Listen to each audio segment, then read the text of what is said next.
Hello বন্ধুরা, কেমন আছেন? আজকে আমি ঘুগনি করব। অনেকবারই ঘুগনি দেখিয়েছি।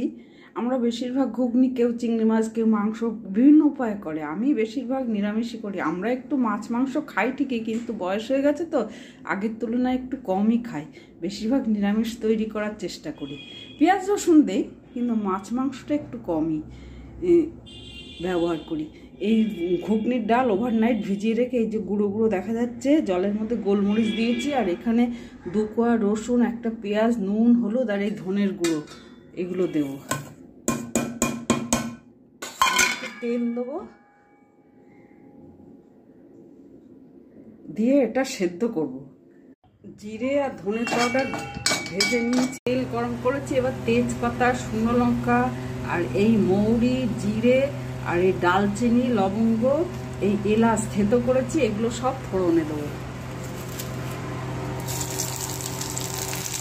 এখানে এই আদা, রসুন, পেঁয়াজ, লঙ্কা, কাশ্মীরি লঙ্কার গুঁড়ো, সস দিয়েছি। এবার নারকেলটা দেবো, এই বিট নুন দিচ্ছি। এবার কষা হয়ে গেছে, এবার ডালটাকে ঢেলে দেবো, এই মটরটাকে। জিরে আর ধনে ভাজার গুঁড়ো, একটু গুড় দিয়ে, একটু কাঁচা তেল দিয়েছি, আর একটু গরম মশলা প্রথমে একটু দিয়েছিলাম, আবার একটু দিচ্ছি। খাওয়ার সময় এই টমেটো আর আমচুর পাউডার মিশিয়ে খাবো। এইগুলো একটু টক টক না হলে ভালোও লাগে না। তা সবার তো টক পছন্দ না, ওই জন্য আমি খাওয়ার সময় মিশিয়ে খাচ্ছি।